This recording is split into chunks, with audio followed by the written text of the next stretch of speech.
Hi అండి, నమస్తే. Welcome to my channel shining Ashwini recipes. నేను మీ అశ్విని. ఈరోజు మన ఛానల్లో ఒక మంచి రైస్ ఐటమ్తో మీ ముందుకు వచ్చేసానండి.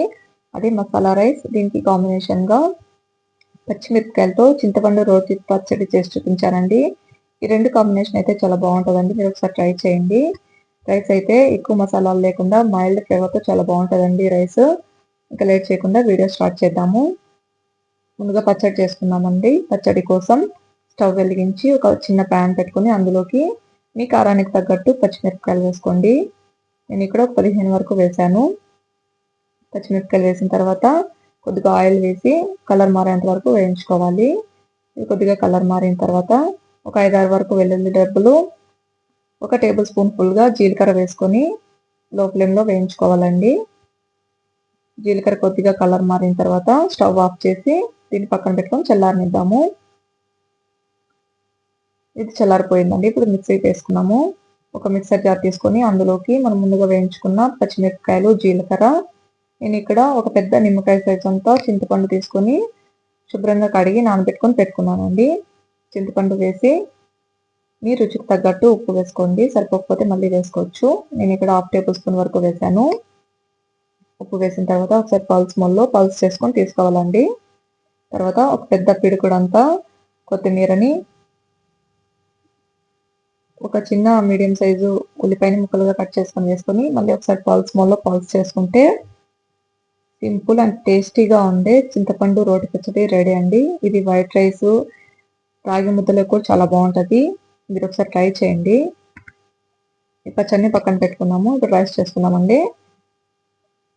రైస్ కోసం పేస్ట్ రెడీ చేసుకోవాలి. ముందుగా ఒక మిక్సర్ జార్ తీసుకొని అందులోకి 10 వరకు వెల్లుల్లి రెబ్బలు, 1 ఇంచ్ అల్లంని ముక్కలుగా కట్ చేసుకొని వేసుకోవాలి.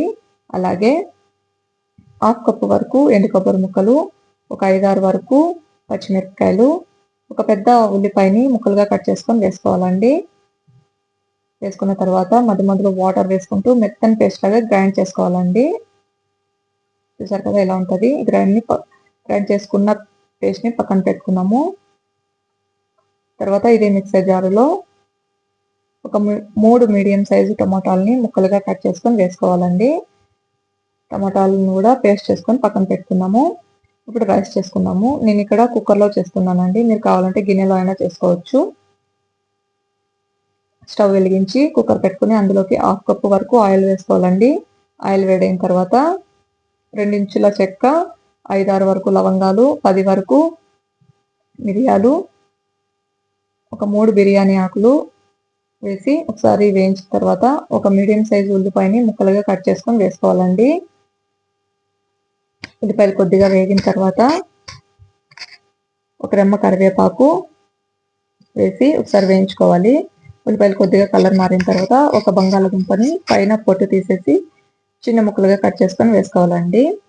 అలాగే మనం ముందుగా గ్రైండ్ చేసి పెట్టుకున్న కొబ్బరి పేస్టు, టమాటా పేస్ట్ వేసి ఫ్లేమ్ లోలో పెట్టి ఒక 5 మినిట్స్ పాటు కలుపుతూ వేయించుకోవాలి. ఇది కొద్దిగా వేగిందండి.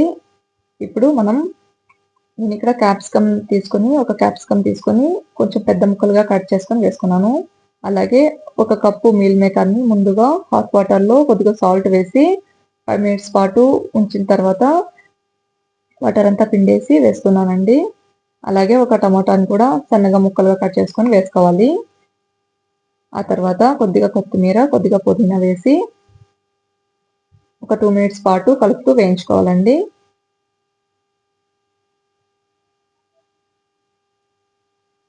వేగిన తర్వాత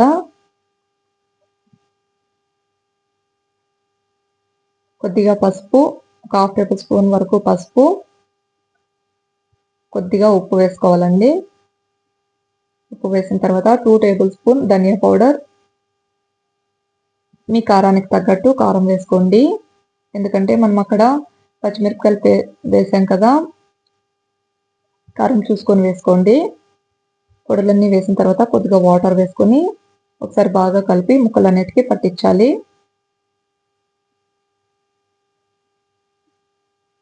ఒక 2 మినిట్స్ పాటు బాగా కలుపుకున్న తర్వాత మూత పెట్టి వేయించుకుందామండి.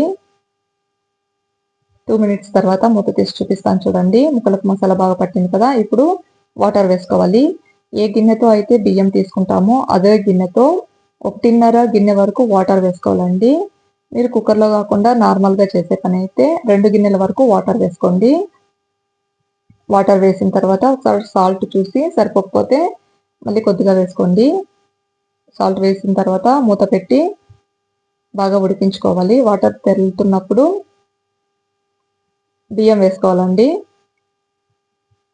నేను ఇక్కడ బియ్యాన్ని ఒక అరగంట ముందు కడిగి నానబెట్టుకున్నానండి. వాటర్ లేకుండా బియ్యం వేసుకోవాలి. బియ్యం అంతా వేసేసిన తర్వాత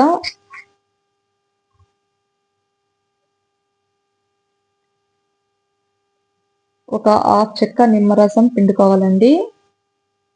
ఇలా లాస్ట్లో మనం బియ్యం వేసిన తర్వాత నిమ్మ చెక్క పిండుకోవడం వల్ల టేస్ట్ అయితే చాలా బాగుంటుందండి.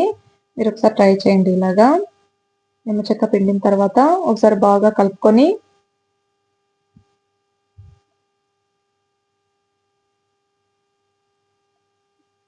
నేను ఇక్కడ కొద్దిగా సాల్ట్ వేస్తున్నానండి. నాకు సరిపోలేదు అనిపించింది.